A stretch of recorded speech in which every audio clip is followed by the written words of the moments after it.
Adenoid complaint കാരണം surgery തന്നെ വേണം എന്ന് പറയുന്ന കേസുകൾ പോലും ഈ ഒരു സർജറി ഒഴിവാക്കി ഹോമിയോപ്പതിക് ട്രീറ്റ്മെൻറ്റിലൂടെ പൂർണ്ണമായിട്ടും നോർമലാക്കി കൊണ്ടുവരാനായിട്ട് സാധിക്കാറുണ്ട്.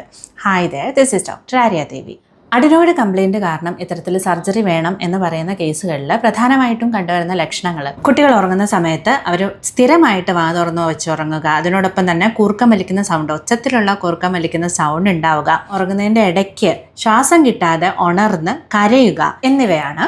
മറ്റൊന്ന് റിക്കറൻ്റ് ആയിട്ടുള്ള ഇൻഫെക്ഷൻസ് ആണ്. ചെവിയിൽ റിക്കറൻ്റ് ആയിട്ട് ചെവി വേദന വരിക, അല്ലെങ്കിൽ കോൾഡ് വരിക, ഇങ്ങനെയുള്ള ലക്ഷണങ്ങളൊക്കെ കണ്ടുവരാറുണ്ട്.